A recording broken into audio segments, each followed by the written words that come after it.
Praise the Lord. I greet you very good morning in the precious name of our Lord and Savior Jesus Christ. మన ప్రభువును రక్షకుడైన యేసుక్రీస్తు నామంలో మీ అందరికీ శుభాలు తెలియజేస్తున్నాను. ఎలా ఉన్నారు? మీరంతా బాగున్నారా? ఈరోజు దేవుని వాగ్దానం ధ్యానం చేద్దాం. కీర్తనల గ్రంథము 37వ అధ్యాయము 4వ వచనము. ఆయన నీ హృదయ వాంఛలను తీర్చును. హల్లెలూయా. దేవుడు మన కోరికలను తీర్చేవాడని. ఉద్యోగ విషయంలోనో, బిజినెస్ విషయంలోనో, మ్యారేజ్ విషయంలోనో, గర్భఫలం విషయంలోనో, ఇంటి విషయంలోనో, దేవునిలో ఎదిగే విషయంలోనో మీకున్న కోరికలను దేవుడు తీరుస్తాడని. దేవుడు మన హృదయ వాంఛలు తీర్చాలంటే మనం చేయాల్సిన పని ఏంటి? బైబిల్ సెలవిస్తుంది, మనము దేవుని యందు ఆనందించాలని. దేవుని వాక్యం చదవడంలో మనం ఆనందించాలి. బైబిల్లో రాయబడింది కదా, యెహోవా ధర్మశాస్త్రమందు ఆనందించుచు దివారాత్రము దాన్ని ధ్యానించువాడు ధన్యుడు, అతడు చేయనంతయు సఫలమవుతుందని. ప్రార్థన చేయడంలో మనకు ఆనందం ఉండాలి. దేవుని మందిరానికి రావడంలో మనకు ఆనందం, ఆసక్తి ఉండాలి. దేవుని కోసం ఇవ్వడంలో మనకు ఆనందము, ఆసక్తి ఉండాలి. పరిశుద్ధంగా జీవించడంలో, న్యాయంగా జీవించడంలో మనకు ఆనందం ఉండాలి. లోకంలో చాలామంది పాపంలో ఆనందిస్తారు, అపవిత్రతలో ఆనందిస్తారు, బూతులు, అబద్ధాలు, మోసం, అక్రమంలో ఆనందిస్తారు. కానీ దేవుని ప్రజలుగా మనం దేవునిలో ఆనందించాలి.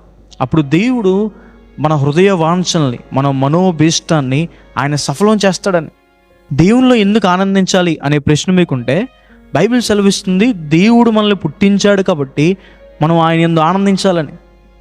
ఆయన మనల్ని చేసినవాడు, మనం సృజించిన దేవుడు. ఆయన మన స్తుతి, మన ఆరాధన పొందదగిన అర్హుడు. అలాగే దేవుడు మన రక్షణకర్త కాబట్టి మనం దేవుని యందు ఆనందించాలని. ఆయన మనల్ని పుట్టించడం మాత్రమే కాదు, తప్పిపోయిన మనల్ని రక్షించడానికి ఈ లోకానికి వచ్చారని. రక్షణ డబ్బులుంటే వచ్చేది కాదు, చదువు ఉంటే వచ్చేది కాదు, అందం ఉంటే వచ్చేది కాదు, కులం ఉంటే వచ్చేది కాదు. రక్షణ అంటే అర్థం ఏంటంటే పాప శిక్ష నుండి తప్పించుకోవడం, మోక్ష రాజ్యంలో చోటు సంపాదించుకోవడం. అది కేవలం క్రీస్తు ప్రభు ద్వారా మాత్రమే మనకు ఇవ్వబడుతుంది. క్రీస్తు ప్రభు మన కోసం చేసిన త్యాగం ద్వారా రక్షణ మనకు బహుమానంగా ఇవ్వబడిందని. ఎవరైతే క్రీస్తు ప్రభు మీద విశ్వాసం ఉంచుకుంటారో వారికి రక్షణ. దేవుని యందు ఆనందిస్తే ఆయన మన కోరికలు తీరుస్తాడు.